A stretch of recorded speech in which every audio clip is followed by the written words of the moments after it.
नमस्कार दोस्तों, आप सभी देख रहे हैं क्लिक इंडिया। कोई भी इंसान किसी भी रिलेशनशिप में इसलिए रहना चाहता है कि उसकी चाहत होती है कोई हो जो उसे सुने, मुसीबत में उसका साथ दे सके और वो अपने यादगार लम्हों को उसके साथ साझा कर सके।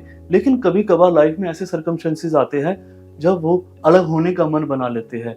इसके लिए उन्हें एक मैरिज एक्सपर्ट की, रिलेशनशिप काउंसलर की और साइकोलॉजिस्ट की जरूरत होती है जो उनको दिशा दिखाते हैं, उनके रिश्ते को बचाते हैं। हमारे साथ बड़ी खास मेहमान मौजूद है शिवानी मिश्री साधु, जो आज हमें बताएंगी कि वो किस तरीके से लोगों की काउंसलिंग करती है और उनके रिश्ते को बचाती है। मैम, आपका बहुत बहुत स्वागत है हमारे खास कार्यक्रम में।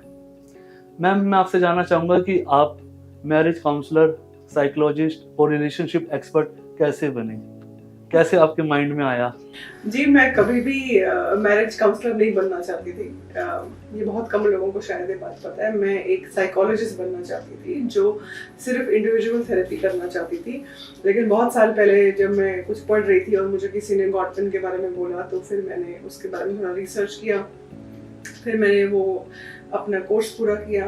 3 साल लगाए उस कोर्स को करने में, और मुझे आज की डेट में लगता है कि मैं सिर्फ रिलेशनशिप थेरेपिस्ट कर सकती हूँ। मैं सिर्फ रिलेशनशिप थेरेपी कर सकती हूँ, मैं और किसी चीज़ के लिए बनी नहीं हूँ। ओके, तो मैम आज के वक्त में हमें किसी मैरिज काउंसलर की, रिलेशनशिप एक्सपर्ट की क्यों जरूरत पड़ती है आपके ख्याल से? देखिए, आज का रिलेशनशिप में बहुत ज़्यादा स्ट्रेस है, कम्युनिकेशन ब्रेकडाउन है, लोग झगड़ रहे हैं, दोस्ती कम हो गई है, प्यार खत्म होता जा रहा है, लोग मटेरियलिस्टिक चीज़ों के लिए ज़्यादा लड़ रहे हैं, कंपेनियनशिप कम हो गई है, कंपैटिबिलिटी खत्म होती जा रही है, ट्रस्ट खत्म होता जा रहा है, कमिटमेंट कम होती जा रही है। तो इन सब चीज़ों को रिवाइव करने के लिए कपल्स थेरेपी में आते हैं।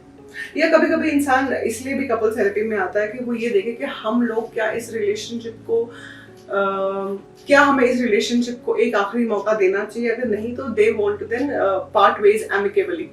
इसलिए भी कपल थेरेपी में लोग आते हैं। मैम, आपको क्या लगता है कि लोगों के बीच में इतनी लड़ाइयाँ क्यों हो रही है जो उनका रिश्ता ही टूटने की कगार पे आगे खड़ा हो जाता है? देखिए, रिश्ता टूटने की कगार पे इसलिए आता है क्योंकि दोनों को सुनने की शक्ति नहीं है। कोई एक दूसरे की बात नहीं मानना चाहता। दूसरा, आप अपने पार्टनर को जब कंट्रोल करना चाहते हैं, आप उनको डोमिनेट करना चाहते हैं, आप उनको डिसरिस्पेक्टफुल तरीके से बात करते हैं, आप उनसे चीज़ें छुपाते हैं, लैक ऑफ ट्रांसपेरेंसी, चाहे वो फाइनेंस को लेके हो, फीलिंग्स को लेके हो, वो थॉट्स को लेके हो, अपने पेरेंट्स को लेके हो, वो इन लॉज को लेके हो, या कोई और टॉपिक। तो ये सारी छोटी छोटी चीज़ें जब कंपाइल हो जाती हैं तो फिर एक दिन आपको लगता है कि मुझे इस रिश्ते में नहीं रहना। तो मैम, फिर आप कैसे उन्हें गाइड करती हैं? देखिए, जब कपल थेरेपी में आते हैं तो एक पूरा असेसमेंट होता है जहाँ पे पूरे आपके रिलेशनशिप के डायनामिक्स को एक्सप्लोर किया जाता है। आपकी दोस्ती कैसी है, आपकी कमिटमेंट कैसी है, आपकी कॉन्फ्लिक्ट मैनेजमेंट कैसा है, आपका रिलेशनशिप आपके इन-लॉज के साथ कैसा है, psychiatric assessment, childhood, any childhood trauma, any mental illness, any psychological issues, उन सब को हम जब असेस करते हैं उसके बाद हम रिलेशनशिप के डायनामिक्स पे काम करते हैं। जो चीज़ मिसिंग होती है उस चीज़ के ऊपर काम करते हैं, चाहे वो आपकी दोस्ती हो, चाहे वो आपके कॉन्फ्लिक्ट मैनेजमेंट हो, या वो आपकी ट्रांसपेरेंसी हो, या कुछ और भी हो।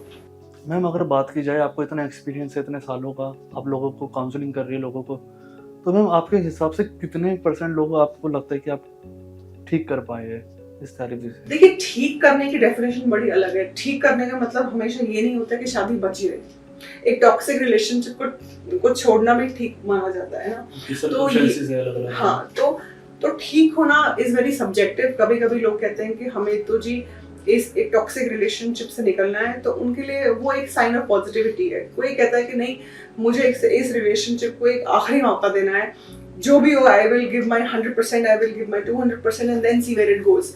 तो हम उस तरफ लेके चलते हैं, बट आई थिंक एक ट्राई तो बनता है।